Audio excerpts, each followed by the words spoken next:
Hello my dear friends, welcome back to Again Learning. It's me Fasil. Data abstraction and data independence. എന്താണിത്? എപ്പോഴും question പേപ്പറിൽ കാണുന്ന ഒരു important question ആണ് data അബ്സ്ട്രാക്ഷനും data independency എന്താണെന്നുള്ളതും. വളരെ simple ആയിട്ട് നമുക്ക് പഠിച്ചെടുക്കാം. എന്താണ് data independency, data abstraction? Data abstraction എന്ന് പറഞ്ഞു കഴിഞ്ഞാൽ നിങ്ങളുടെ മൈൻഡിൽ പെട്ടെന്ന് ഓർമ്മ വരണം ഡാറ്റ ഹൈഡിങ്. ഡാറ്റ ഹൈഡിങ് ആണ് പെട്ടെന്ന് ഓർമ്മ വരേണ്ടത്. എന്താ ഡാറ്റ ഹൈഡിങ് എന്ന് പറയുന്നത്? എല്ലാ ഡാറ്റയൊന്നും ഡാറ്റാബേസിലുള്ള എല്ലാ ഡാറ്റയൊന്നും അല്ലാതെ മൊത്തം ഡാറ്റാബേസിന്റെ എല്ലാ പ്രോപ്പർട്ടി ഒന്നും എല്ലാവർക്കും ഒന്നും പ്രൊവൈഡ് ചെയ്യില്ല. അത് കുറച്ച് കാര്യങ്ങൾ ഹൈഡ് ചെയ്ത് വെക്കുന്നുണ്ട്. പലർക്കും പല രീതിയിലാണ് കൊടുക്കുക. അതായത് ഞാൻ പറഞ്ഞുതരാം എന്താന്ന് വെച്ച് കഴിഞ്ഞാൽ data abstraction means data hiding. Data abstraction നമുക്ക് 3 ലെവൽസ് ആണുള്ളത്. ഒന്ന് ഫിസിക്കൽ ലെവൽ, രണ്ടാമത്തത് കൺസെപ്ച്വൽ ലെവൽ അല്ലെങ്കിൽ ലോജിക്കൽ ലെവൽ, മൂന്നാമത്തത് വ്യൂ ലെവൽ. അപ്പോൾ ഈ ലെവൽസിനെ നമുക്ക് എന്താണ് പറയുന്നത് നമുക്ക് നോക്കാം.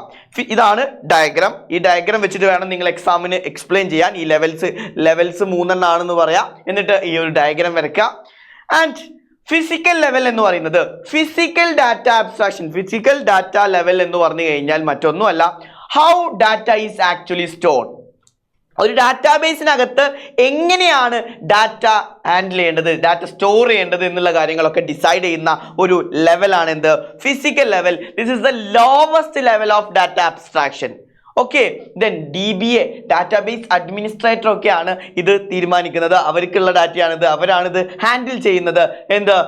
How data is actually stored. അപ്പൊ ഫിസിക്കൽ ലെവൽ എഴുതുന്ന സമയത്ത് ഈ പോയിന്റ് മസ്റ്റ് ആയിട്ടും വേണം. ദെൻ ലോവസ്റ്റ് ലെവലാണ് ഈ ഒരു ഫിസിക്കൽ ലെവൽ എന്നുള്ളത്. അതായത് നമുക്ക് എത്ര ഹാർഡ്വെയർ കപ്പാസിറ്റി വേണം, എത്ര അതിന്റെ ഫീച്ചേഴ്സ് എന്തൊക്കെയാണ് എന്നുള്ള കാര്യങ്ങളൊക്കെ ഡാറ്റാബേസിന് വേണ്ടിയിട്ടുള്ള ഹാർഡ്വെയർ കപ്പാസിറ്റി ആണ്. എത്ര മെമ്മറി കപ്പാസിറ്റി വേണം, എങ്ങനെയാണ്, എന്താണ് എന്നുള്ള കാര്യങ്ങളൊക്കെ ഡിസൈഡ് ചെയ്യുന്നത് ഫിസിക്കൽ ലെവലിലാണ്.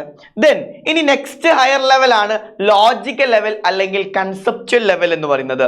അവിടെ what data is stored in the database. എന്ത് ഡാറ്റയാണ് സ്റ്റോർ ചെയ്യുന്നത്? ഫിസിക്കൽ ലെവലിൽ നമുക്ക് ആ സ്പേസും കാര്യങ്ങളൊക്കെ കിട്ടി.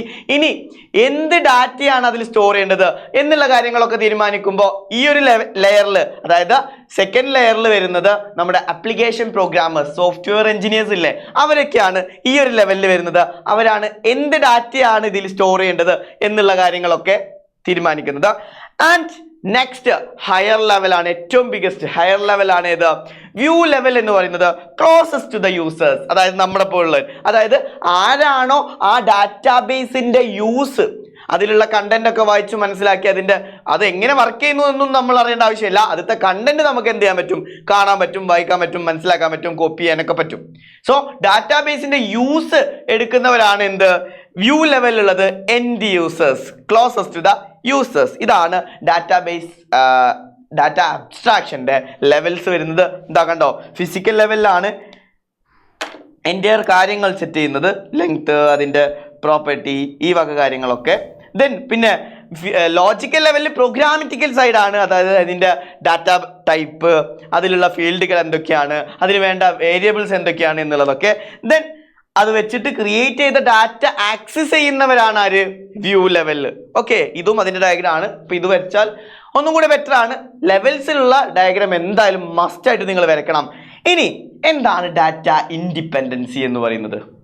ഡാറ്റ ഇൻഡിപെൻഡൻസി എന്ന് പറയുന്നത് ഒരു ഡാറ്റാബേസിന്റെ ഒരു ലെയറിലുള്ള സ്കീമ ഡെഫിനിഷനിൽ, അതായത് സ്കീമ ഡെഫിനിഷൻ എന്ന് പറഞ്ഞു കഴിഞ്ഞാൽ ഓവറോൾ സ്ട്രക്ചറിൽ. അപ്പൊ നമ്മളിപ്പോൾ ഡാറ്റ അബ്സ്ട്രാക്ഷന്റെ ലെവൽസ് പറഞ്ഞില്ലേ, ഒരു ലെവലിലുള്ള സ്കീമ ഡെഫിനിഷൻ, അതിന്റെ സ്ട്രക്ചറിൽ എന്തെങ്കിലും മാറ്റം വരുത്തിയാൽ തൊട്ട് മുകളിലുള്ള ലെയറിനെ ഒരു പ്രശ്നം ഉണ്ടാവില്ല, അത് ബാധിക്കില്ല. അതാണ് ഡാറ്റ ഇൻഡിപെൻഡൻസ് എന്നുകൊണ്ട് ഉദ്ദേശിക്കുന്നത്. ഹിയോ ഡാറ്റ ഇൻഡിപെൻഡൻസ് എന്ന് പറയുന്നത് നമുക്ക് 2 ആണുള്ളത്. ഒന്ന് ഫിസിക്കൽ ഡാറ്റ ഇൻഡിപെൻഡൻസ്, രണ്ടാമത്തത് ലോജിക്കൽ ഡാറ്റ ഇൻഡിപെൻഡൻസ്. എന്താ ഡാറ്റ ഇൻഡിപെൻഡൻസ് എന്ന് പറഞ്ഞു കഴിഞ്ഞാൽ ഒരു ലെവലിലുള്ള എന്തു മാറ്റം വരുത്തിയാലും, അതിന്റെ സ്കീമയിൽ, സ്ട്രക്ചറിൽ എന്തു മാറ്റം വരുത്തിയാലും തൊട്ട് മുകളിലുള്ള ലെയറിനെ അത് ബാധിക്കില്ല. അതാണ് 2 ലെയർ ഡാറ്റ ഇൻഡിപെൻഡൻസ് ആണ് നമുക്കുള്ളത്. ഒന്ന് physical data independence and logical data independence. Physical data independence എന്ന് പറഞ്ഞു കഴിഞ്ഞാൽ എന്തായിരിക്കും? ഫിസിക്കൽ ലെവലിൽ എന്തെങ്കിലും മാറ്റം വരുത്തിയാൽ തൊട്ട് ഹയർ ലെവലായിട്ടുള്ള ലോജിക്കൽ ലെവലിന് ഒരു പ്രശ്നമല്ല, അത് ബാധിക്കില്ല.